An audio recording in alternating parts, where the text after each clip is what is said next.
Capture vidéo du TP 4-1. Donc ici, je suis dans l'atelier Part Design. Je vais créer un nouveau corps. Alors le solide que j'ai à modéliser est constitué de deux parties cylindriques reliées par une nervure. Cette nervure va être construite à l'aide d'un lissage entre deux ellipses. Je dois positionner verticalement ces ellipses et donc je vais commencer par construire les esquisses des cylindres inférieurs et supérieurs. Donc je crée ici une nouvelle esquisse. Je choisis le plan XZ. Cette esquisse est constituée de deux cercles concentriques. Donc ici, je sélectionne la commande cercle par son centre et avec une contrainte de coïncidence pour positionner sur l'origine de mon repère. Donc ici, diamètre environ 20 mm et je construis un deuxième cercle ici, environ 40 mm. Pour positionner l'ellipse, je vais ici construire une ligne de construction qui correspondra en fait au grand axe de l'ellipse inférieure. Donc ici, je bascule en géométrie de construction et je crée une ligne horizontale, une corde, ici, du grand cercle. Cette corde est une ligne de construction, donc ici elle n'apparaîtra pas dans la vue 3D. J'ai donc besoin de faire apparaître un point, donc je reviens ici en mode géométrie réelle et je crée un point qui va se situer au milieu de la corde ici. Ce point me servira à définir les plans de référence. Je vais maintenant saisir les contraintes dimensionnelles. Donc ici, contrainte sur le diamètre, 20 mm. Sur le diamètre ici, 40 mm. Et je dois ici maintenant saisir la longueur de la corde. Donc 32 mm. Mais je vais donner un nom à cette contrainte, ce qui me permettra de la réutiliser plus tard. Ici, je lui donne le nom grand axe inf. Je valide, je referme l'atelier Sketcher et je vais renommer cette esquisse cylindre 1. Je dois maintenant construire l'esquisse du cylindre supérieur. Donc ici, je sélectionne la commande Nouvelle esquisse, je choisis le plan XZ. Cette esquisse est constituée, elle aussi, de deux cercles concentriques. Donc je sélectionne la commande cercle par son centre et je contrains ici le centre du cercle sur l'axe des Z. Donc je crée un premier cercle d'environ 20 mm de diamètre et puis un second qui doit faire environ 60 mm de diamètre. Comme précédemment, je vais devoir construire la corde qui correspondra au grand axe de l'ellipse supérieure. Donc ici, je bascule en géométrie de construction et je crée donc ici une ligne horizontale dont les extrémités sont contraintes sur le grand cercle. Je clique droit pour quitter la commande de ligne. Je reviens ici en mode géométrie réelle et donc je vais créer ici un point qui devra se situer au milieu de la corde. Je vais pouvoir maintenant appliquer les contraintes dimensionnelles. Donc ici, diamètre du cercle intérieur 20 mm, diamètre du cercle extérieur 60 mm. Ici, la hauteur 160 mm. Et je dois maintenant saisir la longueur de la corde qui correspond à la longueur du grand axe de l'ellipse supérieure. Donc ici, cette longueur est de 50 mm, mais là aussi, je vais donner un nom à cette contrainte et je vais l'appeler grand axe sup. Je quitte l'atelier Sketcher et je vais renommer cette esquisse cil sup. Je vais maintenant construire les plans de référence qui me serviront à construire les esquisses des ellipses. Donc ici, je vais zoomer sur les cercles, sur l'esquisse cils inf. Je sélectionne ici ce point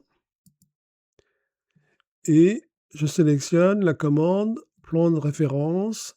Donc ici, on voit que FreeCAD a appliqué un mode d'ancrage de translation de l'origine. Donc il a décalé le plan sur l'axe des Z.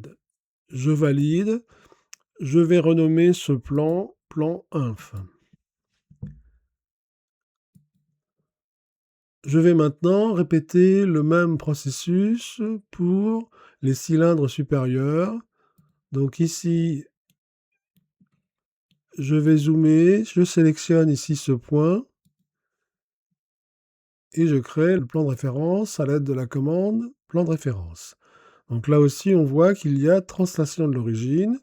Je valide et je vais nommer ce plan de référence plan sup. Je vais maintenant construire les esquisses des ellipses. Donc je vais ici dans un premier temps masquer les deux ellipses et les deux plans de référence. Je sélectionne le plan de référence inf et je crée donc une nouvelle esquisse. Cette esquisse est constituée d'une ellipse. Donc ici, je sélectionne la commande ellipse par son centre. Je définis ici le centre de l'ellipse qui doit avoir une contrainte de coïncidence avec l'origine de mon repère.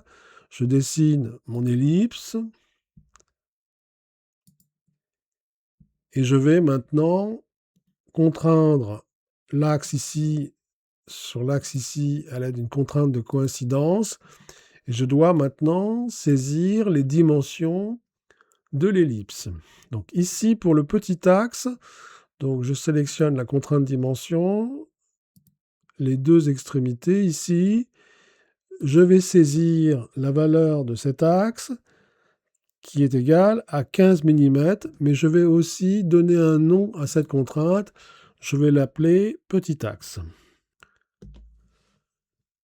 Je dois maintenant saisir la longueur du grand axe. Donc ici, je sélectionne les deux extrémités et cette fois-ci, je vais utiliser une expression. Donc, je clique ici sur ce bouton, ça m'ouvre une fenêtre, éditeur d'expression, et donc je vais saisir l'expression qui va me permettre de retrouver la longueur du grand axe. Donc ici, je commence à saisir cils.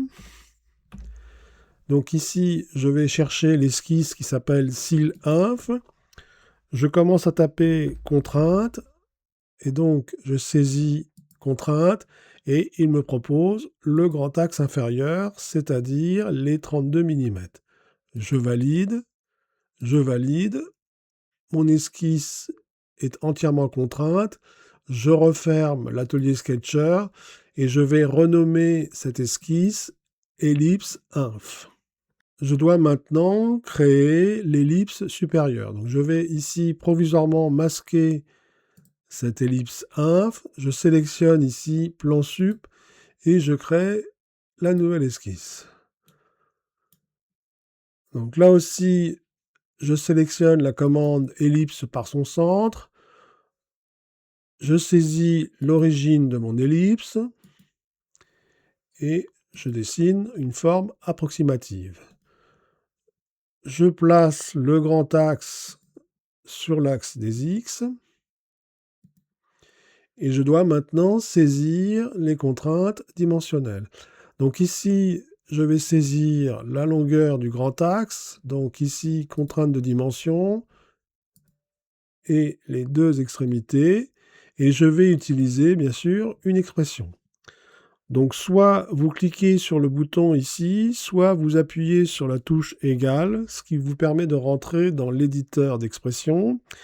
Et donc là, je vais saisir cils, cette fois-ci cils sup, contrainte, et bien entendu, grand axe sup. c'est-à-dire les 50 mm. Je dois saisir le petit axe, donc pareil. Et là aussi, je vais utiliser une expression.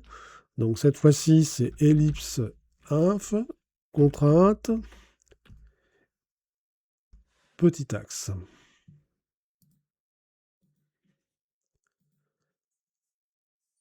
Mon esquisse est entièrement contrainte. Je vais donc ici quitter l'atelier Sketcher et je vais renommer l'esquisse ellipse sup. Voilà, j'ai construit mes 2 esquisses. Je vais faire réapparaître les 4 esquisses. Et je dois maintenant construire la nervure par lissage. Ici, on a un problème de tangence potentielle. Et donc, avant de construire le lissage, je vais faire rentrer légèrement la nervure dans les cylindres. Donc, pour cela, je vais sélectionner ici ellipse inf et je vais sélectionner la commande sous forme liée.